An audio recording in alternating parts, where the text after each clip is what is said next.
just did it. We've seen more positive Okay. results out of the last time. Because that is important, and not so much anymore, but load cells used to drift and lose their accuracy. But even so, it should be checked once a year. But you need to make a real point to these guys, the ones that work out there every day, that you can damage your sheet and put wrinkles in the sheet by not doing the spreader right.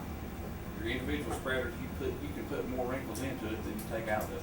Absolutely, you can, and I'm going to touch on that I here. mean, I've tried to tell my guys that, you know, and you get frustrated sometimes. You go in there and start spreading, and it won't spread. Once you understand how the spreaders work on your winder and why they do what they do, it'll become more clear how you can do that. Okay?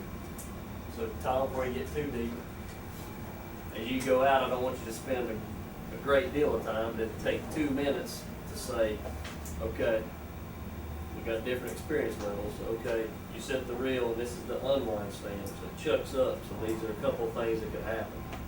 Lead in roll, when you get down to where the main spreader bar is, the individual spreader. Just I'm going to take a couple of minutes as you walk people through. Right. And when I'm talking about spreading, Mm-hmm. here's two Okay. things. All right. This is I see where you get into this bowed roll and things like that. So you just may want to. I mean, if you don't understand something, ask. Well, let me go back and ask something you said earlier. That anytime a roll's not driven, the paper's having to drive that roll. Right. Now, what is that doing again? Is It's that causing basically adding more additional tension to the sheet. And that's, you know, manufacturers, if you take and spin the slitter table rolls, for example, the ones before and after the slitters, they're pretty low inertia. It doesn't take much to spin one. Yeah, right. That's on purpose. I mean, they're designed to be aluminum. They're low inertia. They're easy to spin just so that you don't add tension to the sheet. But a spreader roll, just the construction of a spreader roll, it's got a bent shaft with a whole series of bearings all the way across. And then you got a rubber cover and shells. It takes a lot of web tension to drive a spreader roll, for sure. So, And we have what? 3 sets that's not driven, and well, be careful. This is a bowed roll I'm talking about. The other one are spreader rolls, but they're individual little sections. right. Yeah, those are designed more like the table rolls have the slitters. So they don't have nearly the inertia as that big blue one, bowed roll. Okay, spreading. There's a whole bunch of different spreaders out there. There's a bowed roller, which you have one in your winder. There are dual bowed rollers. There are D-bar or bowed tube. And there's posi, there's expander rollers, there's a concave roller, and there's others out there as well. But the ones you really need to be aware of is the bowed roller, dual spreaders, and this one, believe it or not, you also need to be aware of, although you don't have a D-bar or bowed tube.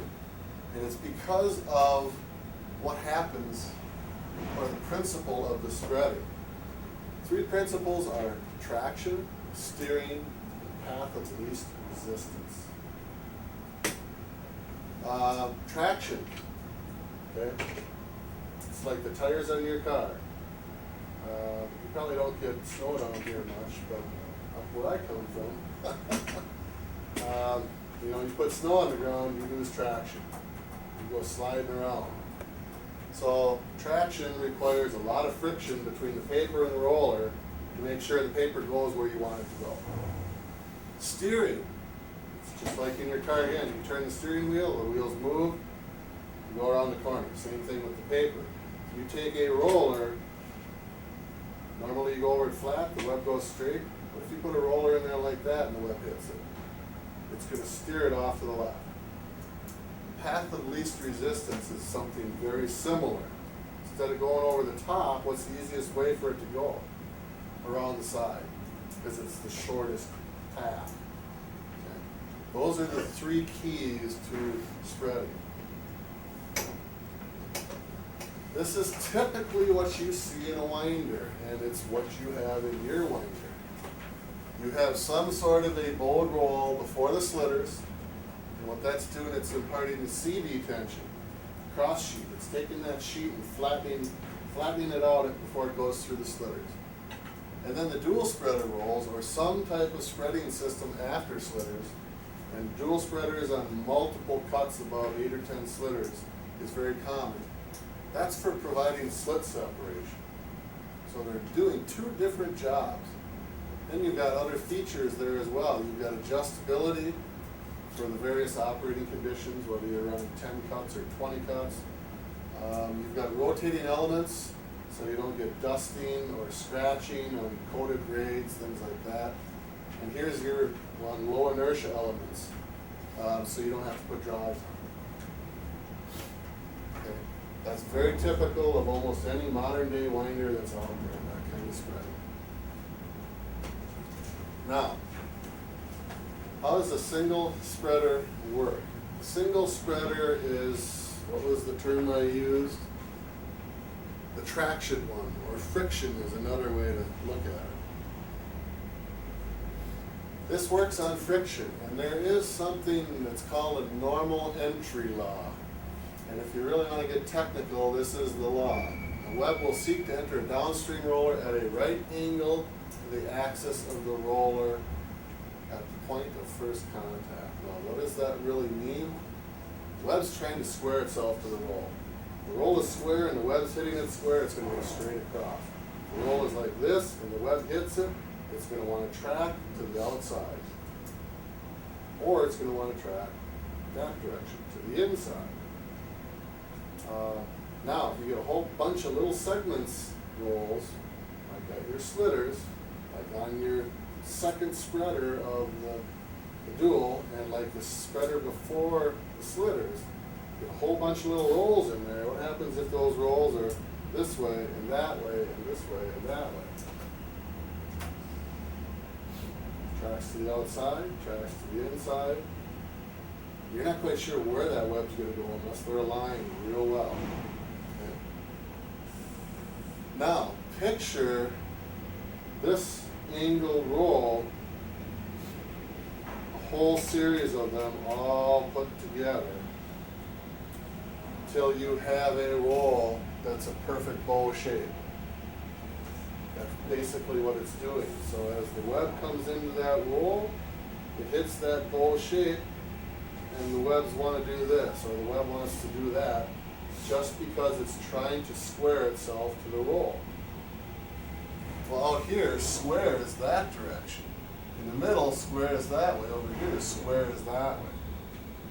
So that's how a bowed roll works, or a frictional spreader works, by trying to square itself to the axis of the roll. Now, here's something that I think can help with your baggy edges. Even though the profile looks great on the machine, my guess is that it's a path length problem, meaning that at the edges, the length of the web run is shorter than it is at the middle. By setting a spreader roll, which you don't have one exactly like this on your machine, but this is something to still remember, or one after the slitters. Normally you would set the bowl in the direction of the web. You want to tighten up the middle, you push it in. If you want to tighten up the edges, you push it out. Notice the different length of path that you have. Okay. It's actually going to tighten up where you push the bowl. So with baggy edges, you not target the bottom. You're changing the path length. That's what you would target. If you have baggy edges, it tends to be in more contact with the edges than it does with the center. You have higher friction and you have a different path length. So it's going to push those edges out. Now, dual spreading system. In a conventional dual spreader system, both are bowed rolls. You don't have a conventional dual spreader system. And after I've gone through this, I'm going to talk a bit about what you do have. But because they're the same type of roll as the one I just showed you for a single, they're exactly the same roll, but they're used in a completely different way. This is a steering system versus working on a traction and friction system.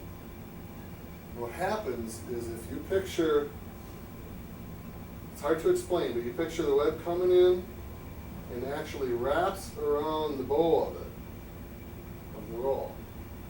And after it's wrapped that roll a certain amount, it leaves and heads towards the other one. Well, what direction is that web going? It's at an angle to the center of the roll, or the path. Same thing here. If it hits this and wraps that roll, what does it want to do? It wants to go to the outside. So instead of causing it to go by friction and trying to square itself to the roll, it's actually going around the arc of the roll and steering itself towards the outside. And if you let it go for, 20 feet, those webs would all be going towards the outside. Now what does the second roll do? When it hits that second roll, it's hitting the other side of the roll, so now it's coming in here and it's squaring itself back up. And that's what yours does out there, but yours has an added feature of individual adjustability. But yours hits the first roll, goes around that curve, goes to the outside, hits the second roll, and it corrects that and straightens the webs out again. A dual spreader is an exceptionally powerful spreading system. If you're only running at 15 degrees out there, which isn't a lot of wrap, and there were a couple rolls where you had an 1/8 of an inch gap between them. If you crank that up to 40 degrees wrap, you could probably put a 1/2 inch between those rolls. It's that powerful. Which again, you don't need a 1/2 inch or even an 1/8 inch between the rolls. You just need them to come apart. Still obeys the normal entry law. The bow direction is set differently. The bow direction is perpendicular to the web, so that the sheet can wrap that roll and go to the outside. And then this one corrects it, also perpendicular to the web. You also want those bows to follow each other, because if they don't, the second roll can't correct as much as the first roll is sending it to the outside, or overcorrects. So when they move together. Now you have a system such that if you increase the amount of wrap, those bowl adjustments change accordingly and do stay parallel. The only thing, and I don't want to confuse you, that you can do is tip that bowl back a little bit. If you tipped it all that way, what would happen? What kind of spreader did it become now? A friction spreader. You could actually, if you wanted to, tip them both that direction. You'd have two friction spreaders. But they're not nearly as powerful as a steering spreader. But if you want, if you have, again, baggy edges, you could potentially even tip it a little bit that way, tip it a little bit that way, and both would still steer the web, for the most part, probably 80% steering, 10% friction. And again, you might tighten up those edges. Okay. But normally, 90 degrees to the web. And I don't even know if you can do that on any particular spreader. Now, D-bar. You have a roll before your slitters that is basically the same principle as a D-bar. You change the bow amount and the bow gets larger, the bow gets smaller. And what's it doing? It's trying to find the path of least resistance, or the easiest way to get around that arc. So what's an easier way? If you were starting here with a path, what's the easiest way to go over the top or to go the shorter way around? Shorter way around, that's where the web's going to go.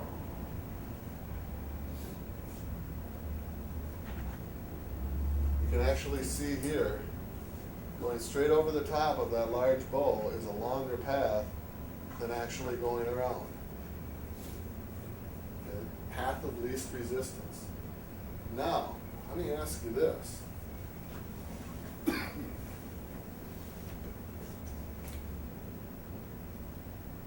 Nice simple bow, right? happens if you do this? Where's the path of least resistance now? Down here. Where's this web going to want to go? It's going to want to go down there. Where's this web going to want to go? It's going to want to go down there. Where's this web? It stays there. So now you can actually push those webs together and get overlap. Very, very easy to get a D-bar to look like a snake. Everybody wonders, why am I getting run together? As I keep adjusting here, and I fix that one, but now I got a problem over there. And I adjust there, and I got a problem here. Well, you got to think about what's happening with those webs. With a nice even bowl, your webs will run nice and across. If you want to open a crack up, you do that, and that web moves over here. But where does it move to? It moves into this one. Now you close that gap down. So really, anytime you adjust a D-bar, you should have a nice smooth profile like that, or a nice smooth profile like that, or something in between. You should very carefully use localized adjustment, and only a localized adjustment. You should almost always go and increase all of them a little bit to make a larger bowl. And you have a spreader out there like that. It's the second one of your dual spreading system. And I actually went under there and looked today, and I actually looked at your settings of all the gauges. And some gauges had no pressure on them. Other gauges had a bunch of pressure on them. And it did exactly this kind of thing that I drew. No pressure is going to do that. A lot of pressure may put a bump in it like that. So now you have nothing that's close to a curve, and your webs are going to go all over the place. And pretty soon you're chasing your tail. The best thing to do is to go back to 0 and then use it to adjust for localized conditions of that particular reel or that particular paper grade that you're running at that time. And when you change, take everything back to 0 and start over again. My guess is 90% of the time you'll never have to touch those things. I happen to know that there is a built-in bowl in those spreaders that is built to match the bowed roll that's before it, to be a steering type spreader. And the local adjustment is just there as something you can tweak to maybe help a certain area where you have a caliper issue or a moisture issue. But you should always take it back to 0 when that issue disappears or you change grades or that kind of thing. So those are the 3 basic spreaders that you have. Some important things about spreading. 4-slitter spreader is for sheet spreading, after-slitter spreader is for web separation. Don't overdo it. Wheel spreading can go a long way, especially on a dual spreader. Just because you can doesn't mean you should have 1/8-inch gaps all the way across. My rule of thumb is if you can see it and the rolls come apart, that's plenty. You don't need to see a space between the rolls. Because if you think about it, if you had a 1/16 of an inch all the way across on a 16 roll set, how much do those end webs have to move? A full inch. That's a long way to take a web and move it over and align it without having problems. So be careful with how much spreading. A little spreading can go a long way. Again, tension. Remember your tension. If you have one that you just have a little trouble with, go up in tension just to hear it, see if it opens that web up. And again, some grades are much more prevalent to that effect than others. I don't know what grades you run here, how big an effect that will have. But that can also be powerful. CD spreading is only temporary. The web will want to return to its original state.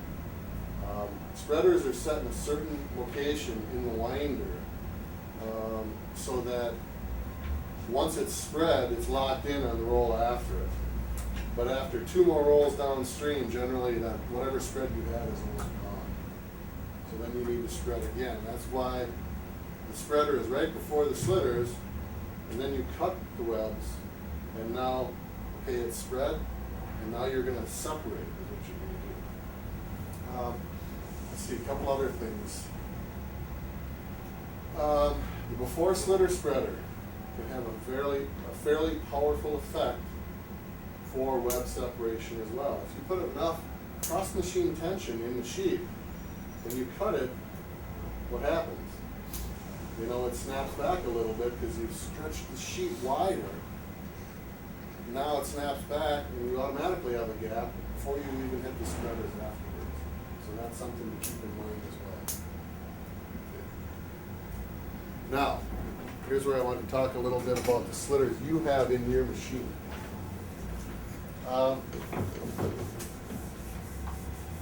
It's kind of a unique setup. It combines dual spreading with what I'll call the path of least resistance spreading, is really what it does. The spreader you have before slitters is designed, this is the web run like this, and the web's going that way. It's designed so that it has a little bit of bow in that direction. And that's the frictional component of trying to spread the web. But it also has the ability to push in that direction. There's a hand wheel out there if you actually go look at it, and there's a little scale. And somebody even wrote on the bottom of the beam this direction to tighten up the ends. Okay? The bow in that direction is the frictional spreader I talked about, where you hit it and it's trying to square itself to the axis of the roll.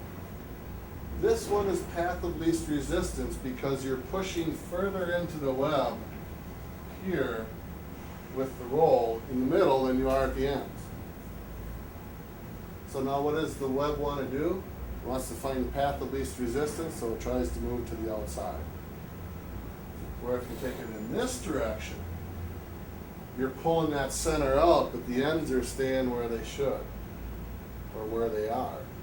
Therefore, actually the path in the middle is getting shorter and closer to what it is on the ends, so now you're going to tighten up your edges. So this combines 2 of the principles that I showed you, frictional and the path of least resistance. Now the after slitter,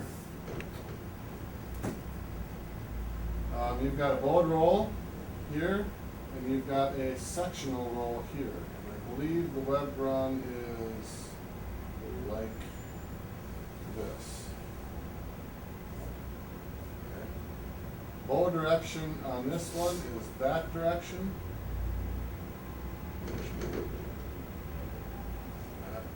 Again, 90 degrees to the incoming. Bow direction on this one is also 90 degrees to the outgoing. That is a true steering spreader, the dual spreader. But you also have the airbags on it. And the airbags will push this in that direction, adding path of least resistance spreader to it. So you can locally adjust certain areas, change that path of least resistance, or lengthen the path or shorten the path to get the web to go where you want it. Use that one carefully though, because you can actually send one web over into the other and you'll get tie-ups. So I would take this down to 0 and run it that way, and only adjust locally when you really need to. So you're talking about when you say locally, the individuals. The individuals. Leave that one. Yep, that's right. And if you don't have enough spread on things, increase the wrap. That's the other control over on the front there. You can increase the wrap amount on these rolls to get more spreading overall. And generally, if you're running an 8-10 roll set, like you were today, I don't even think there were 10 rolls in there, I think there were 7. 15 degrees is good. If you're running twice that many, 15 rolls, take it up to 20 or 25 in wrap to get your amount of spread. And if you have a caliper issue or The one in something, the middle, right, the yes, big one, that's okay. the one in the middle. Right. That increases this amount of wrap on each roll. The more wrap on the rolls, the more time it has to steer to the outside. So your spreaders are a combination of the three basic types of spreaders that are out there. A little unique.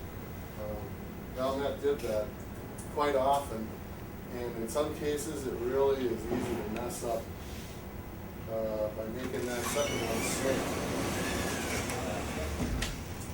Questions on spreading?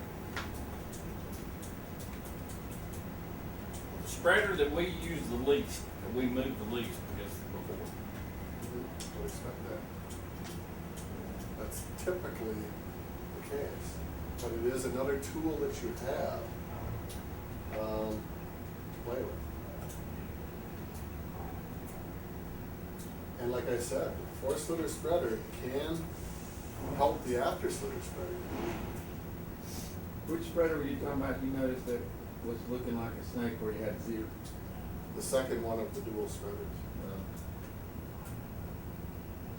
So we should use the digital portion of our spreader more than the individual. Be very careful with the individual adjustments, is what I'm saying. They can be powerful and they can be helpful, but they can get you in deep trouble real quick too if you don't do it properly. So you should just leave those on zero. I would always start from zero, because there is a pre-built bowl in that already. If you start at 5, I don't think that's a problem, as long as it's 5 all the way across. That would be good too. All you're doing is taking the same bowl and pushing it out a little further in the web, is all you're really doing. But if you're 15 in the middle and 5 at the ends, now you've got a real sharp bowl. If you're 5 in the middle and 15 at the ends, now you've got a real flat bowl. Now you're not the same bowl as the first one, and you're not correcting the web that's been steered the same amount it's been steered. Now you can get in trouble with that, because it's steered to the outside, but it's not corrected to be straight again. It's trying to still go outside. Now webs can start to try and snap back and find their own path of least resistance. And you can get into all sorts of runnability issues that way as well. So should we have a standard number, like, say we got 11 rolls and 10 cuts? Is there a certain number we should begin with, like set that digital on, so you got 10 cuts, and you set it at 13, 14, 17? I don't know if there's a standard, because again, it depends kind of if you're, are you running 2 large rolls on the outside and a bunch of little ones in the middle? Yeah. Or are you running, like today, where you had 2 or 3 big rolls and a couple small rolls and another big roll? It's Again, normally big rolls on the end and bundles in the middle. yeah, that's what I would expect, and that's probably the easiest to spread with multiple rolls. I would start out, again, like I said, you're at 15 degrees today with like 7 rolls, and if you go up to double that, I'd add another 5 or 10 degrees. That's the way we used to do it. I mean, but now we have more problems in the middle. Like, we've got the 7 on the end of a 7.5 inch roll. Over here on the other front one, we're cutting a 10 inch roll. Well, we can't get them sprayed, these little ones back here, so we have to turn around, put all the 7s back up here, move the 10 back here. Yeah, and get them sprayed. We've had to do that so many times, that swap in little rolls, we can't get them sprayed on the bagging winder, but if you move them up here and put the bigger ones back over here, we can get them sprayed. It might have something to do with the alignment of the rolls right now. It might have something to do with maybe the airbags aren't working in certain places and are in others. I don't know. And that's a big issue on that winder when you cutting our roads or what. But again, you could try increased wrap as well. That's the digital, right? That's the digital. Again, you have several tools that you can use. You just have to be careful. I just want to warn you, you should use it, but use the individual spreaders carefully. Well, we, Because you'll get yourself in trouble in a hurry before you would by just adding wrap to the rolls. What you're gonna get is more gap between every roll by adding wrap to the rolls. what we typically been doing is setting that wrap, the edge to a certain amount above the number of rolls that using the individuals to spread it. We've been kind of like a little bit on The opposite side. You just have to remember, when you spread a web here, it moves over here, but this web didn't move. And I noticed that out there actually today, where you had a good 1/16, if not more, gap here, here, here, and then you had two that were real close together, and then you had the big roll on the end.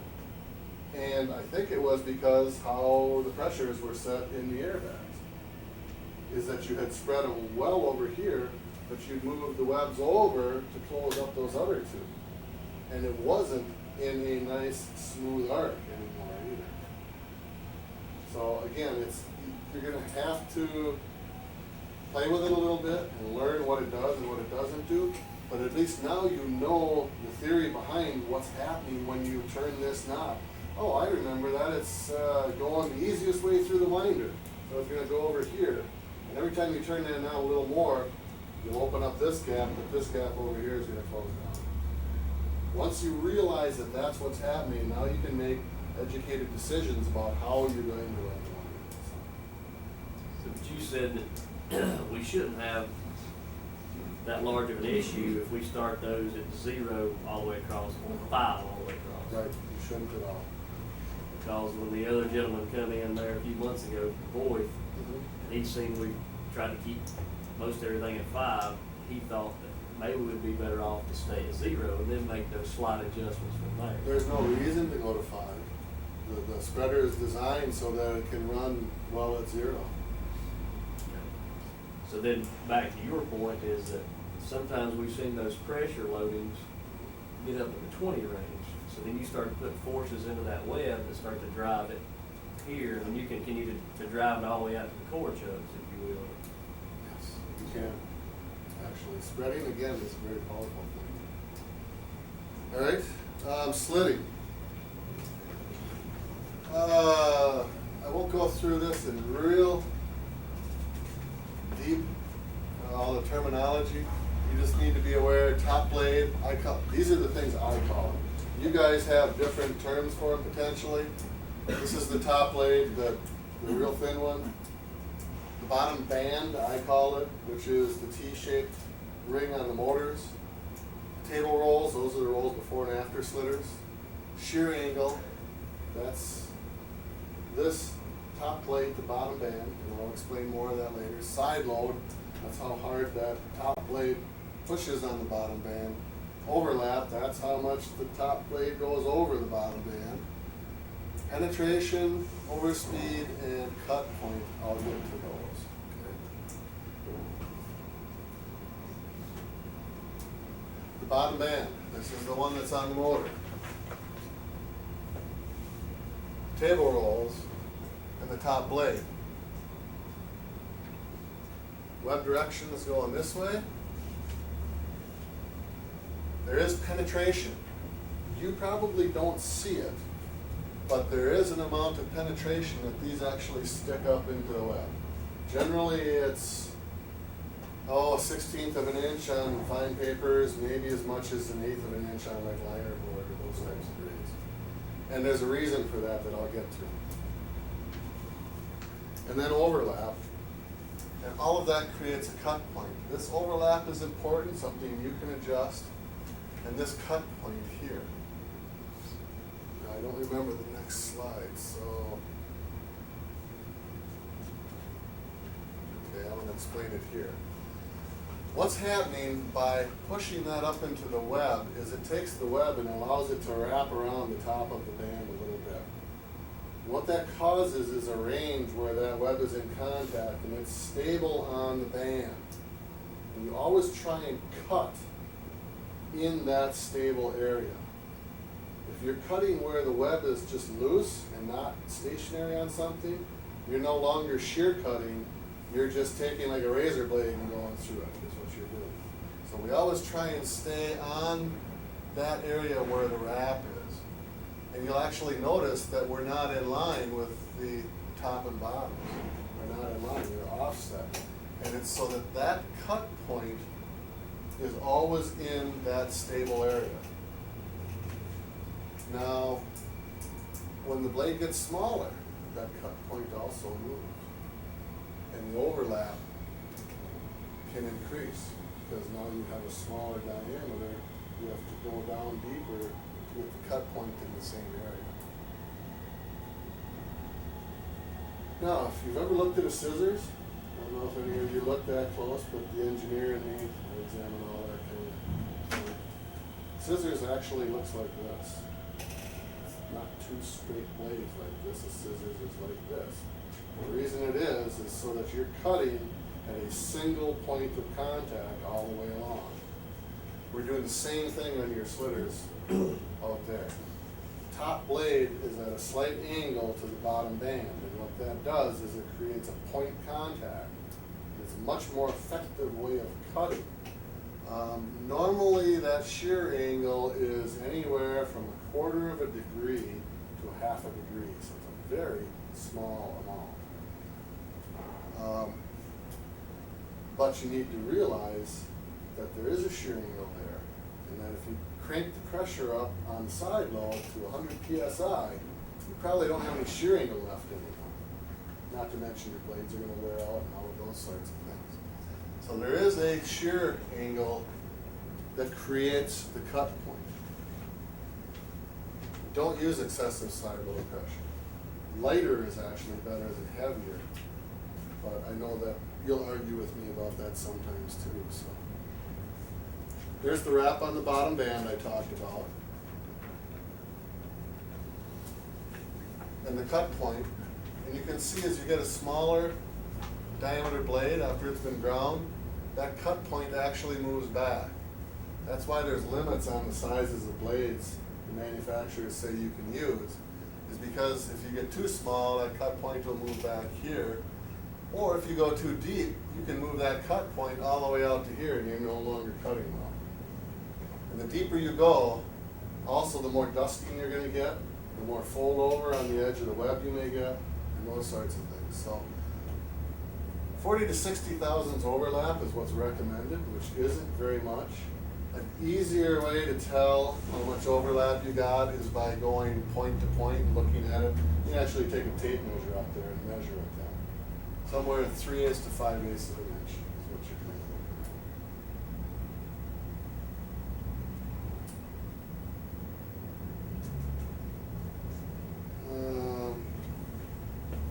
More overlap, the more dusting will occur. That's the one to remember. Causes of poor slitting. Most common cause is incorrect blade overlap, incorrect side load pressure, improper shear angle. Poor trim handling is a big one as well. Where they're pulling the trim to the side, or it's fluttering, or you don't have a good trim system and it doesn't get taken away quick enough. But there's all sorts of other causes. You can have dull blades. The bottom slitters generally run faster than the sheet, so that you're actually shearing the sheet as it goes through the cut point versus letting the web pass by the cut point and cut. Inferior blade or band materials, don't skimp on them. Excessive vacuum and paper characteristics can certainly have an impact as well. So Tom, just so you know, 85–90% of our blades are ground in-house. I don't know of good documentation that says, hey, this particular blade, without having a stamp on it or anything, has been ground 40 times. You just kind of have to look at that. And they come to us, in a stack, and here you go, we reuse them, and then we have some factory blades that come straight out of the store. If you're getting dusting, you're getting, like they talked, slitter rings, if you're getting poor cuts, fuzzy edges, first place to look is the quality of the grinding. it's not done right, you can have run out on the blades and bands. You can have it to the point where maybe coolant wasn't used enough and it took the hardness out of the blade. It's an area to look at. Slitters are a high precision, relatively sensitive piece of equipment on the winder.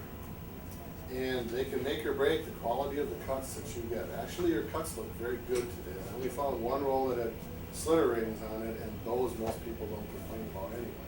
But otherwise, things really look quite good as far as the slitters go. Although, what's his name, the operator? Bug. He, did mention that they do have issues from time to time. Yes. With slitting. So now that you know how a slitter is designed to work, maybe it'll help you troubleshoot some of the problems that you're having out there at slitting. So what is the side pressure? It varies on the manufacturer, but the side pressure is there so that the top blade always stays in contact with the bottom band. You're always going to have minute run out on a band where it's not perfectly square. It's going to be doing this. And the side pressure holds that top blade on the bottom band even though it's doing this a very small amount. If you have a lot of run out, the blade can actually come off and you'll get skips and you'll damage blades and other things like that.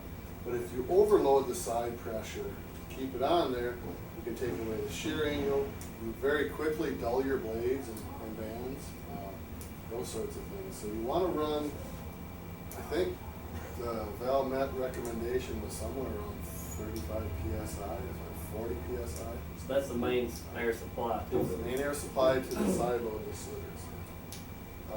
I don't know if operators have access to those pressures or not, but. They're in the cabinet back there. All right. What did you learn today?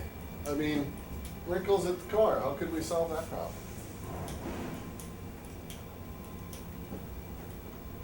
What are one of the tools you could try to use to solve that problem? Tension. Work? What? Spreading. Spreading for wrinkles? Yeah, if you've got a pour sheet, cross machine profile going in there. Rider roll tension. Rider roll, definitely, is one I would try. Cross machine wrinkles. Spreading. Tie-ups at the core. That's one I think that we talked about at fair length. And Andy, you said it.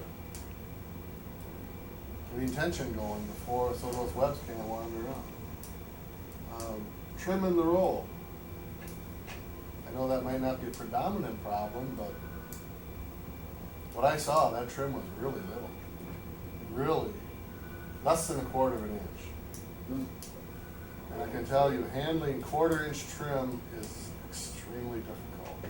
That's not a normal. Okay, it's not stable. Anything below a 1/2 inch is hard to handle. How about tie-ups at the top?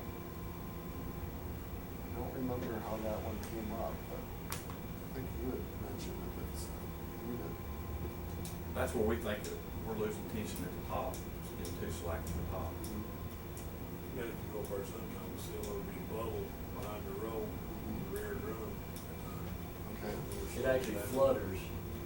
See what he's talking about. It's slowing down. So you actually have a bubble at the rear drum behind the roll, in the roll. Well, the sheet is actually wrapping at the time. Okay, so it's.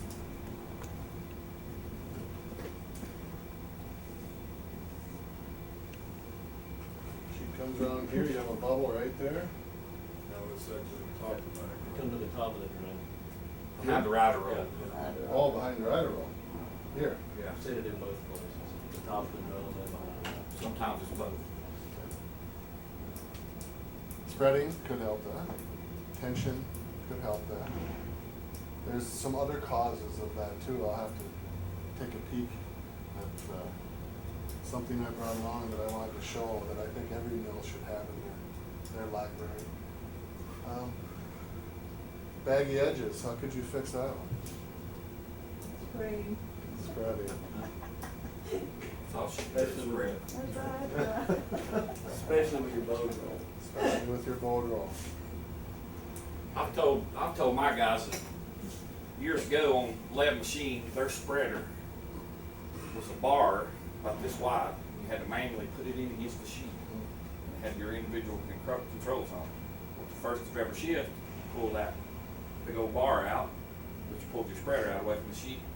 And you could look, had a hole in the side of the winder, and you could look down that bar, and it's just like you was talking about with the snake, just so just like that. So the first thing we'd do, certain shifts we'd let off, we'd go in, pull the bar back out, back all of it completely out. Just put the spreader, the bar in against the sheet with no pressure on it, and it would spread all night. But if everybody could see how that actually works and see the, And I would suggest that when you go out there, just take a walk up and take a look at the pressures on the gauges. They are not like I would expect to see a nice even curve where it's a little higher as you go towards the center.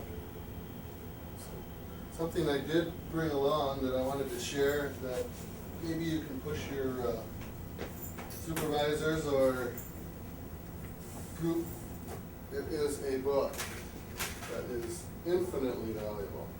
It's called Web and Roll Defect Terminology. And what it is a book put together by experts in the industry that if you have soft edges, what causes them, how to fix it. If you have dishing, what causes them, how to fix it. If you have bubbles behind the rider roll, what causes them, how to fix it. And a lot of it, it's not just winding, but the majority of it is, because winding seems to be one of the more misunderstood things in most mills that I've ever been in. So I would suggest that you try and get one of those in your library. Then it's just a matter of looking for the defect that you've got and saying, oh, that's it. We can fix that by changing the rider roll load. Okay, hey, I know how to change the rider roll load now. It should look like this kind of a curve, and maybe it's a little too flat, that kind of thing. So you'll let me Yep. know about that information. Certainly, I'll. we'll just take You care of should it. go in. We'll just take care of it. It's actually not mine, but. Take it back. Tom, we open the book back up again. I'll get a record of the book. That way, if everybody says, well, what was? If you'll just open it back up for me, I'll get this and we'll make a still out of it. So Doug, you. Give it just a little cock sideways, just a little cock. It's available from Tappy. Close it up just a little. There you go, because that's good. Because I've got the glare off it. Roll and web defect terminology. Gotcha. Okay. Thanks. You're buying through Tappy for like, I think it's under $100. You can get David card. Good. And I can tell Might you, have your bonus. for the $100 investment that book probably is, who knows how much lost production it can save. So, we got 5 minutes yet. Is there anything else about the winder you want to know? I mean, I'm willing to talk about just about anything on winder. Guide roll adjustment, which it seems to be set on level and probably was never moved. Other things. And I'm sure there are more questions as we go out and actually put eyes and hands on things. And the bow drill, we just kind of guessed at it. It's been moved a couple times, but, you know, for each part of it, we just guessed where to. Well, some of it is trial and error. Some of it is guesswork. It's like, well, let's try this and see what happens. But once you try it, then at least you'll know. And I know culling rolls is a real sin in any paper mill, but you know, sometimes that can teach you a lesson as to, oh, I don't want to do that. But what if I went the other way? And it might help. Some of the tools I've showed you today, you know, if I came back a week from now, I bet you'd be hard pressed to explain exactly what I told you. But at least now you have a basic knowledge of perhaps the inner workings of the winder and some of the tools that you have at your disposal. Now it's up to you to take, you know, this package here and maybe, you know, look at it and then look at the winder and go, okay, rider roll loading. Well, that, you know, maybe I need a harder roll at the center, I could change the curve so it looked like this. Or my tension, maybe I could drop the tension down a little bit and see what happened. But again, do it in small increments, do it one at a time so that you can see the results of your efforts on the winder, because the tools are there for you. And it's just a matter of knowing how to use them and sometimes in what combination. And you might even, if you have a recipe page, take a look at the recipe page and look at, well, rider roll loading was here, tension was here, drum torques were here. I wonder why they set them that way. And think about that a little bit too. Recipes can certainly be very valuable for the grades you run. Anything else though? Otherwise we can go out by the winder and get you going out there, and I'll try and review what I showed you here out there and explain more if you have questions So and don't understand. what is the format you wanna go by? We just, the other shift's gonna leave and he's just gonna work Yeah. with the winder crew? Yeah, y'all go ahead and go relieve, and he wrap up in here, and he'll step out there just to work specifically with this crew, do some hands-on. And I'm not gonna be getting any specific content out there, but don't mind me, I may be walking around, get a little bit of something to kind of spice this up a little when I edit it. You guys on the machine out there When together. you get out there, don't ask questions. I mean, you ask me questions after it gets going, ask him now. He's the expert. And if they don't ship, just slap them. I mean, that's, I'll do that All right, thank y'all. Thanks, guys. Appreciate it.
That last roll towards the outside, right? But if there was another roll next to it, you could have moved it into it. But since it was on the outside, perfect. I mean, it moved it over, and that's what this is for. But now if you have to do that where one is lapping over in the middle, you gotta think about, well, what about the rest of them going that direction? So what do? You got something in the middle that's together. Do you just leave it out in the The middle? first thing I would try is increasing the wrap overall on the spreader. And if that doesn't help, then I would increase in the middle a certain amount, and then all the way to the outside a little bit less until I'm down to 0 at the outside. That's what I would do. Because now it's taking the middle web and moving it over, and it's taking this web and moving it over, and this web and moving it over. Now again, think about it, if you have a big gap right here and no gap here, you could move this one over and close this gap up some and open this gap up over here. Okay. So if I'm trying to